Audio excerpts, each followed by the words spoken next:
Hi, എല്ലാവർക്കും പ്ലൂട്ടോയുടെ പുതിയൊരു വീഡിയോയിലേക്ക് സ്വാഗതം. അപ്പോൾ നമ്മൾ ഇപ്പോൾ നോക്കിക്കൊണ്ടിരിക്കുന്നത് കേരള ദേവസ്വം ബോർഡ് പരീക്ഷയ്ക്കായിട്ടുള്ള സ്പെഷ്യൽ ടോപ്പിക്കാണ്. അപ്പോൾ ഇത് നമ്മുടെ രണ്ടാമത്തെ വീഡിയോ ആണ്. അപ്പോൾ കഴിഞ്ഞ വീഡിയോ എങ്ങനെയുണ്ടെന്ന് താഴെ ഒന്ന് കമൻറ്റ് ചെയ്യുക. അപ്പോൾ ടൈം കളയാൻ നമ്മുടെ ചോദ്യത്തിലേക്ക് പോവാം. അപ്പോൾ ഒന്നാമത്തെ ചോദ്യമാണ്, തീർത്ഥം വാങ്ങേണ്ടത് എങ്ങനെയാണ്ടാ? വലതു കൈയിൻ്റെ 5 വിരലും മടക്കിയാലുണ്ടാകുന്ന കൈക്കുമ്പിളിലാണ് തീർത്ഥം വാങ്ങേണ്ടത്. അപ്പോൾ എങ്ങനെയാണ് തീർത്ഥം വാങ്ങേണ്ടത്? എങ്ങനെയാണ്? വലത് കൈയിൻ്റെ 5 വിരലും മടക്കിയാലുണ്ടാകുന്ന കൈക്കുമ്പിളിലാണ് എന്ത് ചെയ്യുന്നത്? തീർത്ഥം വാങ്ങിക്കേണ്ടത്. മനസ്സിലായല്ലോ? വലത് കൈയിൻ്റെ 5 വിരലും മടക്കിയാൽ, നിങ്ങളെ കൈ ഒന്ന് മടക്കി കഴിഞ്ഞ് കഴിഞ്ഞാൽ അതിലുണ്ടാകുന്ന കൈക്കുമ്പിളിലാണ് എന്ത് ചെയ്യുന്നത്? തീർത്ഥം വാങ്ങിക്കേണ്ടത്.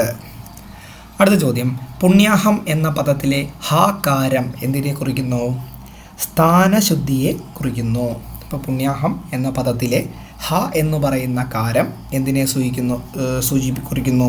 സ്ഥാനശുദ്ധിയെയാണ് സൂചിപ്പിക്കുന്നത്. അടുത്ത്, കുങ്കുമം ചന്ദനക്കുറിയോട് ചേർന്ന് തൊടുന്നത് എന്തിൻ്റെ പ്രതീകമാണ്?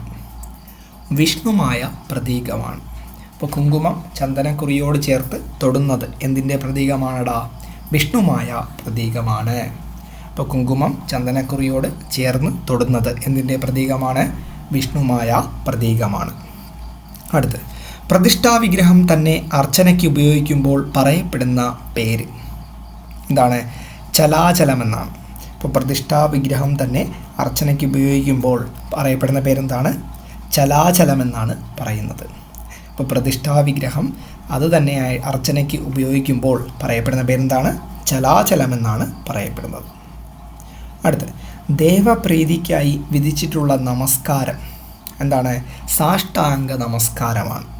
ഇപ്പോൾ ദേവപ്രീതിക്കായി വിധിച്ചിട്ടുള്ള നമസ്കാരം ഏതാണ്? സാഷ്ടാംഗ നമസ്കാരമാണ്. അപ്പോൾ ദേവപ്രീതിക്കായിട്ട് വിധിച്ചിട്ടുള്ള നമസ്കാരം ഏതാണ്ടാ? അതാണ് സാഷ്ടാംഗ നമസ്കാരം. അടുത്ത്, സാഷ്ടാംഗ നമസ്കാരത്തിൻ്റെ ഭൂസ്പർശമേൽക്കുന്ന അവയവങ്ങൾ ഏതൊക്കെയാണ്? നെറ്റി, മൂക്ക്, നെഞ്ച്, വയറ്, ലിംഗം, കാൽമുട്ട്, കൈപ്പത്തി, കാൽവിരൽ. അപ്പോൾ നമ്മളിപ്പോൾ സാഷ്ടാംഗ നമസ്കാരത്തിൻ്റെ ഭൂസ്പർശമേൽക്കുന്ന അവയവങ്ങൾ ഏതൊക്കെയാണ്? നെറ്റി, മൂക്ക്, നെഞ്ച്, വയറ്, ലിംഗം, കാൽമുട്ട്, കൈപ്പത്തി, കാൽവിരൽ. അടുത്ത ചോദ്യമാണ്, തീർത്ഥത്തിൽ ഉപയോഗിക്കുന്ന വസ്തുക്കൾ ഏതൊക്കെയാണ്? മലര്, തുളസി, കൂവളം. അപ്പോൾ തീർത്ഥത്തിൽ ഉപയോഗിക്കുന്ന വസ്തുക്കൾ ഏതൊക്കെയാണ്? മലർ, തുളസി, കൂവളം. തീർത്ഥത്തിൽ ഉപയോഗിക്കുന്ന വസ്തുക്കൾ ഏതൊക്കെയാണ്? മലർ, തുളസി, കൂവളം. അടുത്ത്, ഉച്ച കഴിഞ്ഞ് നമസ്കരിക്കുമ്പോൾ ഏത് ദിക്കിലേക്കാണ് കാലുകൾ നീട്ടിവെക്കാൻ പാടില്ലാത്തത്? ഏത് ദിക്കിലേക്കാണ്? പടിഞ്ഞാറ് ദിക്കിലേക്കാണ്. അപ്പോൾ ഉച്ച കഴിഞ്ഞ് നമസ്കരിക്കുമ്പോൾ ഏത് ദിക്കിലേക്ക് കാലുകൾ നീട്ടിവെക്കാൻ പാടില്ല? പടിഞ്ഞാറ് ദിക്കിലേക്ക് കാലുകൾ നീട്ടിവെക്കാൻ പാടില്ല. അപ്പോൾ ഉച്ച കഴിഞ്ഞ് നമസ്കരിക്കുമ്പോൾ ഏത് ദിക്കിലേക്കാണ് കാലുകൾ നീട്ടിവെക്കാൻ പാടില്ലാത്തത്? പടിഞ്ഞാറ് ദിക്കിലേക്ക് നീട്ടിവെക്കാൻ പാടില്ല.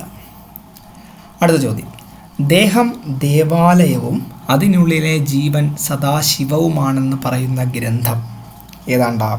അത് കുളാർണവ തന്ത്രമാണ്. അപ്പോൾ ദേഹം ദേവാലയവും അതിനുള്ളിലെ ജീവൻ സദാ ശിവവുമാണെന്ന് പറയുന്ന ഗ്രന്ഥം ഏതാണ്? അത് കുളാർണവ തന്ത്രമാണ്. അപ്പോൾ ദേഹം ദേവാലയവും അതിനുള്ളിലെ ജീവൻ സദാ ശിവവുമാണെന്ന് പറയുന്ന ഗ്രന്ഥം ഏതാണ്? അത് കുളാർണവ തന്ത്രമാണ്. ഏതാണ്? കുളാർണവ തന്ത്രമാണ്.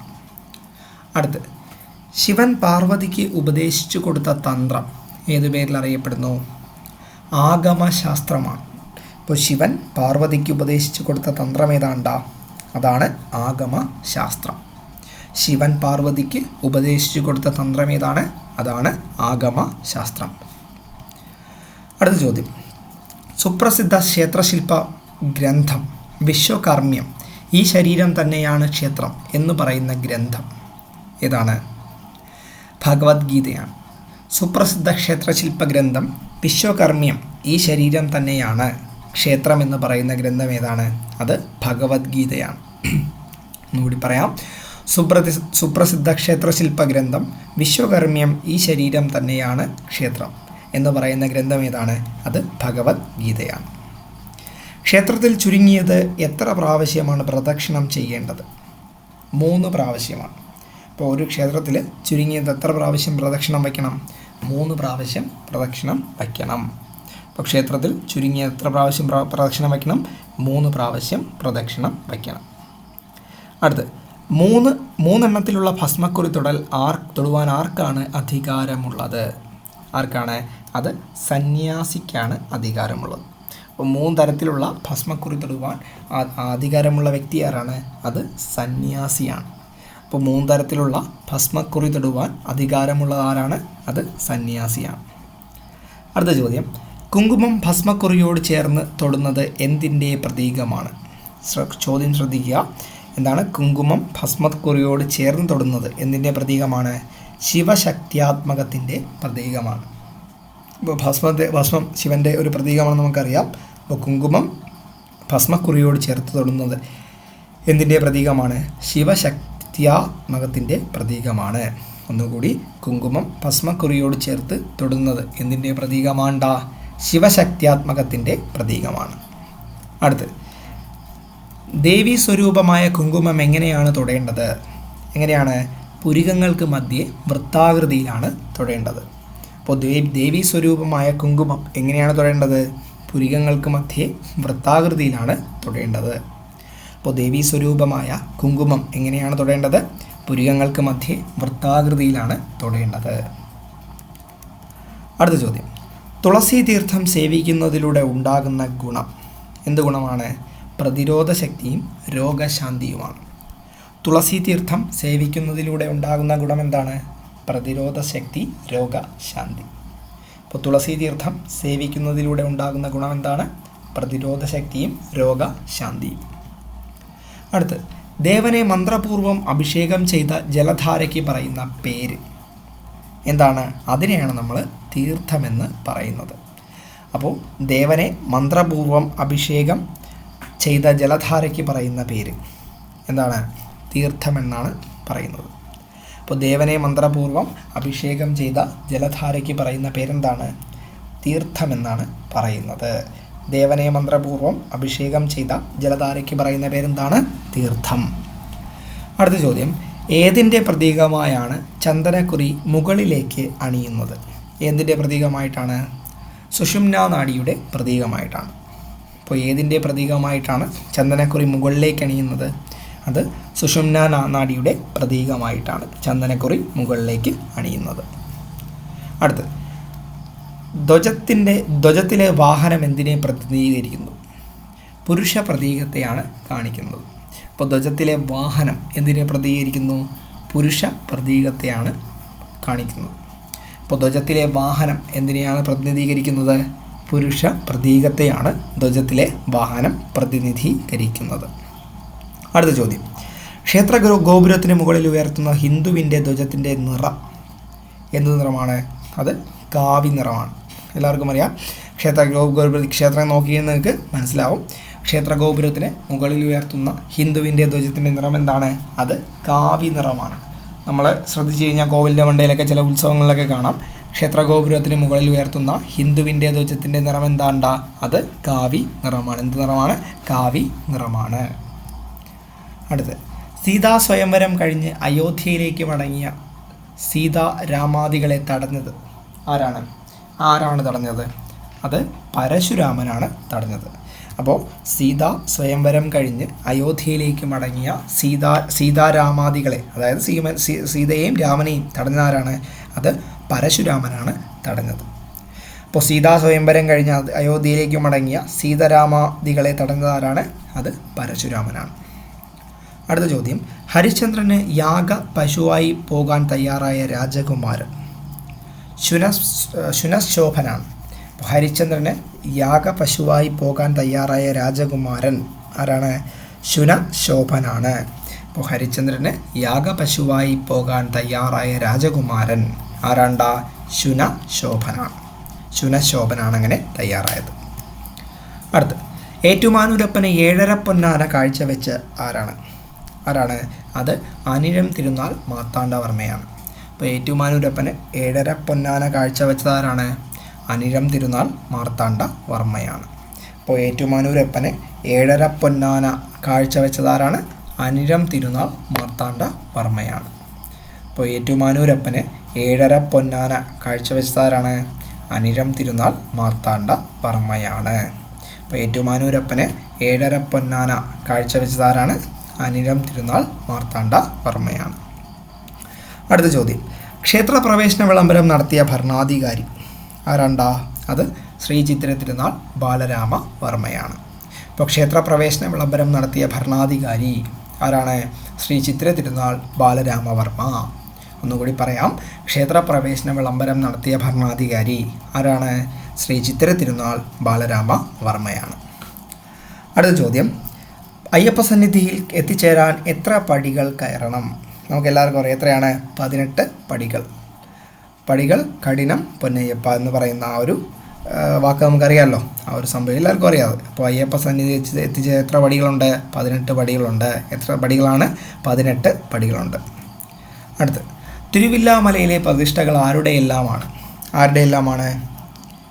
രാമനും ലക്ഷ്മണനുമാണ്. അപ്പോൾ തിരുവില്ലാമലയുടെ പ്രതിഷ്ഠകൾ ആരൊക്കെയാണ് പ്രതിഷ്ഠകൾ അവിടെയുള്ളത്? രാമൻ്റെയും ലക്ഷ്മണൻ്റെയും പ്രതിഷ്ഠകളാണ് അവിടെ ഉള്ളത്. അപ്പോൾ തിരുവില്ലാമലയിലെ പ്രതിഷ്ഠകൾ ആരുടെയെല്ലാമാണ്ടാ? രാമൻ്റെയും ലക്ഷ്മണൻ്റെയും. അടുത്ത്, കൊടുങ്ങല്ലൂർ ക്ഷേത്രത്തിലെ ഉത്സവത്തിൻ്റെ പേര് എല്ലാവർക്കും അറിയാം, ഏതാണ്? കൊടുങ്ങല്ലൂർ ഭരണിയാണ്. അപ്പോൾ കൊടുങ്ങല്ലൂർ ക്ഷേത്രത്തിലെ ഉത്സവത്തിൻ്റെ പേരെന്താണ്? കൊടുങ്ങല്ലൂർ ഭരണി. കൊടുങ്ങല്ലൂർ ഭരണി ഉത്സവം എന്നാണ് അറിയപ്പെടുന്നത്. അടുത്ത്, ശ്രീപത്മനാഭദാസനായി സ്വയം പ്രഖ്യാപിച്ച രാജാവ് ആരാണ്? അനിഴം തിരുനാൾ മാർത്താണ്ഡവർമ്മയാണ്. അപ്പോൾ ശ്രീപത്മനാഭദാസനായി സ്വയം പ്രഖ്യാപിച്ച രാജാവ് ആരാണ്? അനിഴം തിരുനാൾ മാർത്താണ്ഡവർമ്മയാണ്. അത് കഴിഞ്ഞ് ആര് സ്വയം പ്രഖ്യാപിച്ചു? കാർത്തിക തിരുനാൾ രാമവർമ്മ, നമ്മുടെ കിഴവൻ രാജ എന്നൊക്കെ വിളിക്കുന്ന കാർത്തിക തിരുനാൾ രാജാവ് എന്ത് ചെയ്തു? നമ്മുടെ അനിഴം തിരുനാൾ മാർത്താണ്ഡവർമ്മ ചെയ്തതുപോലെ എന്ത് ചെയ്തു? ശ്രീ പത്മനാഭദാസനായിട്ട് രണ്ടാമതും പ്രഖ്യാപിച്ചു. അപ്പോൾ ശ്രീ പത്മനാഭദാസനായി സ്വയം പ്രഖ്യാപിച്ച രാജാവ് ആദ്യമായിട്ട് ആരാണ്? അത് അനിഴം തിരുനാൾ മാർത്താണ്ഡവർമ്മയാണ്. അടുത്ത ചോദ്യം, തളി ക്ഷേത്രം ഏത് ജില്ലയിലാണ്? ക്ഷേത്രം ഏത് ജില്ലയിലാണ്? കോഴിക്കോട് ജില്ലയിലാണ്. അപ്പോൾ തളി ക്ഷേത്രം ഏത് ജില്ലയിലാണ്? കോഴിക്കോട് ജില്ലയിലാണ്. തളി ക്ഷേത്രം ഏത് ജില്ലയിലാണ്? കോഴിക്കോട് ജില്ലയിലാണ്. അടുത്ത്, ദേവപ്രീതിക്കായി പുരുഷന്മാർ സ്ത്രീവേഷം കെട്ടി വിളക്കെടുക്കുന്ന ക്ഷേത്രം ഏതാണ്? കൊറ്റംകുളങ്ങര ക്ഷേത്രമാണ്. എവിടെയാണത്? അത് കൊല്ലത്താണ്. അപ്പോൾ ദേവപ്രീതിക്കായി പുരുഷന്മാർ സ്ത്രീവേഷം കെട്ടി വിളക്കെടുക്കുന്ന ക്ഷേത്രം ഏതാണ്? അത് നമ്മുടെ കൊറ്റംകുളങ്ങര ക്ഷേത്രമാണ്. ഒന്നുകൂടി പറയാം, ദേവപ്രീതിക്കായി പുരുഷന്മാർ സ്ത്രീവേഷം കെട്ടി വിളക്കെടുക്കുന്ന ക്ഷേത്രം ഏതാണത്? അത് കൊറ്റംകുളങ്ങര ക്ഷേത്രമാണ്. ശ്രദ്ധിച്ച് കഴിഞ്ഞാൽ ചെറിയ പാട്ട് കേൾക്കാം. നമ്മുടെ തൊട്ടടുത്തുള്ള ക്ഷേത്രത്തിലെ ഉത്സവമാണ്. മനസ്സിലായല്ലോ. അടുത്ത ചോദ്യം, മൈഥിലി എന്ന പേരിൽ പ്രസിദ്ധയായ രാമായണ കഥാപാത്രം ഏതാണ്ടാ? അത് നമ്മുടെ സീതാദേവിയാണ്. അപ്പോൾ മൈഥിലി എന്ന പേരിൽ പ്രസിദ്ധയായ രാമായണ കഥാപാത്രം ഏതാണ്ടാ? നമ്മുടെ സീതാദേവിയാണ്. അപ്പോൾ മൈഥിലി എന്ന പേരിൽ പ്രസിദ്ധമായ രാമായണ കഥാപാത്രം ഏതാണ്? നമ്മുടെ സീതാദേവിയാണ്.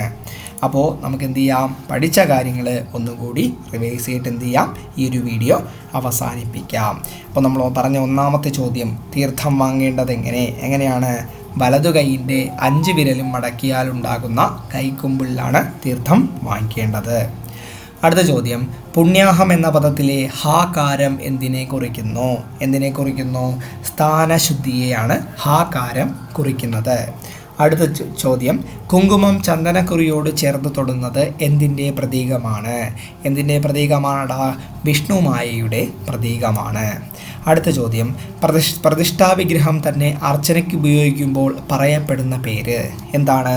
ചലാചലമെന്നാണ് പറയപ്പെടുന്നത്. ദേവപ്രീതിക്കായി വിധിച്ചിട്ടുള്ള നമസ്കാരം ഏതാണ്? സാഷ്ടാംഗ നമസ്കാരമാണ്. അപ്പോൾ സാഷ്ടാംഗ നമസ്കാരത്തിൻ്റെ ഭൂസ്പർശമേൽക്കുന്ന അവയവങ്ങൾ ഏതൊക്കെയാണ്?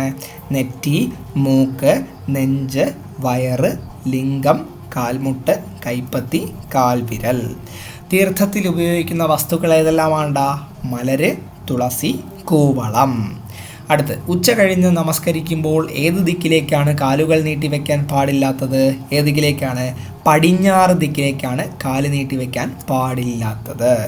അടുത്ത ചോദ്യം, ദേഹം ദേവാലയവും അതിനുള്ളിലെ ജീവൻ സദാശിവവുമാണെന്ന് പറയുന്ന ഗ്രന്ഥം ഏതാണ്? കുളാർണവ തന്ത്രമാണ്. അടുത്ത ചോദ്യം, ശിവൻ പാർവതിക്ക് ഉപദേശിച്ചു കൊടുത്ത തന്ത്രം ഏതു പേരിൽ അറിയപ്പെടുന്നു? ആഗമശാസ്ത്രം എന്ന പേരിൽ അറിയപ്പെടുന്നു.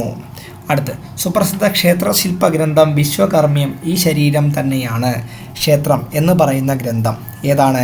അത് ഭഗവത്ഗീതയാണ്. അടുത്ത ചോദ്യം, ക്ഷേത്രത്തിൽ ചുരുങ്ങിയത് എത്ര പ്രാവശ്യം പ്രദക്ഷിണം വയ്ക്കണം? എത്ര പ്രാവശ്യം വയ്ക്കണം? 3 പ്രാവശ്യം പ്രദക്ഷിണം വയ്ക്കണം. അടുത്ത്, 3 തരത്തിലുള്ള ഭസ്മക്കുറി തൊടുവാൻ അധികാരമുള്ള വ്യക്തി ആരാണ്? അത് സന്യാസിയാണ്. 3 വരെ നമ്മുടെ തലയിൽ ഇങ്ങനെ ആലോചിച്ച് കഴിഞ്ഞാൽ തന്നെ എന്ത് ചെയ്യും? അത് കിട്ടും. അടുത്ത്, കുങ്കുമം ഭസ്മക്കുറിയോട് ചേർത്ത് തൊടുന്നത് എന്തിൻ്റെ പ്രതീകമാണ്? കുങ്കുമവും ഭസ്മക്കുറിയും, ഭസ്മമാരിയാണ് ശിവൻ്റെയാണ്. അപ്പോൾ ശിവശക്തിയാത്മകത്തെക്കുറിച്ചാണ് പറയുന്നത്.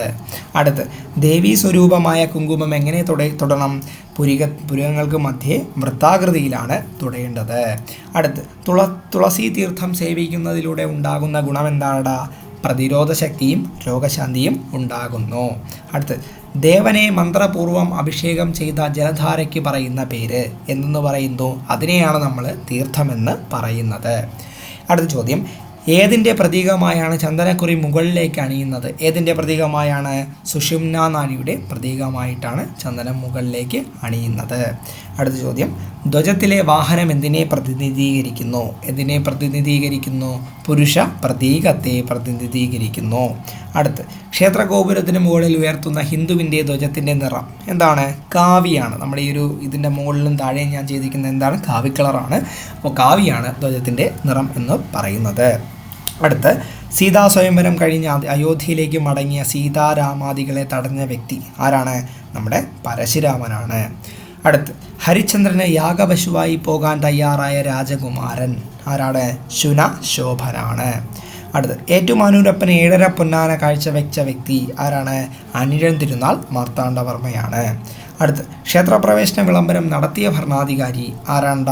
ശ്രീ ചിത്തിര തിരുനാൾ ബാലരാമ വർമ്മയാണ്. അയ്യപ്പ സന്നിധിയിൽ എത്തിച്ചേരാൻ എത്ര പടികൾ കയറണം?